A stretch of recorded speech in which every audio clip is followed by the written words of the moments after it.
Well, if I tell you that Kim, the wife, is my better half, well, you already knew that. So I'm not going to tell you what you already know. I'm going to talk about my life experience a little bit. I grew up in a very hectic household. My dad was a drinker and an abuser. I actually ran away in second grade overnight. Like, I got out of the house. I knew how to fish my arm up the candy machine in the laundromat and get candy out. And I slept in a storm spillway because I thought that was a good place to sleep. So I made my big escape. The police found me, took me back home. But yeah, I didn't like being there. Then we moved down to the Brogue. That I loved because I didn't need to sleep in the storm spillway. There were plenty of forest around, lots of open space. It was great. It was a dream come true because I could spend as much time as I wanted out in the forest, out in the woods. Going to school was not exactly a dream come true either. I wasn't real good with friends. You see, I only knew how to do one thing, and that's fight, because that's what I did at home. You learn what you see. So I didn't get along well with everybody. I was a perfect fit for the wrestling team at Red Lion also, because that was combat, and I loved that. I didn't mind getting my ass whipped either, because I was used to it. It didn't hurt.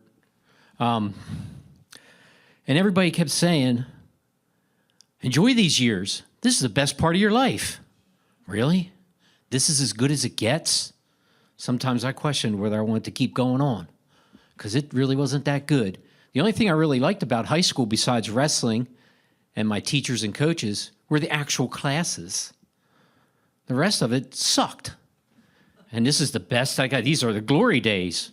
Bullshit. Then I went to college. Well, I was a commuter at York College.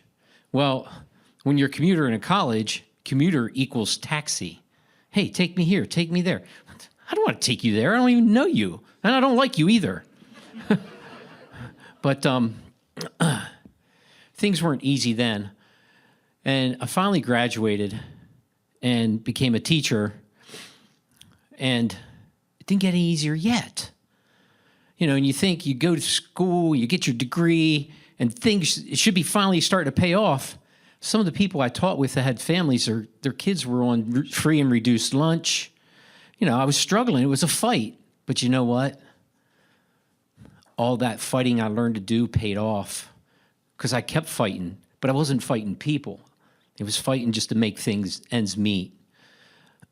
Sometime in my 40s, and I don't know when, and I know that's not the exact halfway point number-wise, but hopefully I'll live a little bit longer and make it halfway point.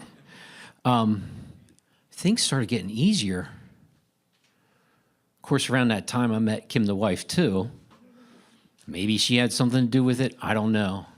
But things started getting easier. It started getting easier to learn to balance my money. When I was in my 20s, I actually chose which bill to turn off. It was the phone. Because I could live without a phone. People could call me at work if they wanted to talk to me. And I didn't want to talk to them anyways, because I didn't like most of them. But things got easier. I got a little more patient, a little more wiser. Not any smarter. There's a difference between being smart and being wise. Even a dumb person can be wise.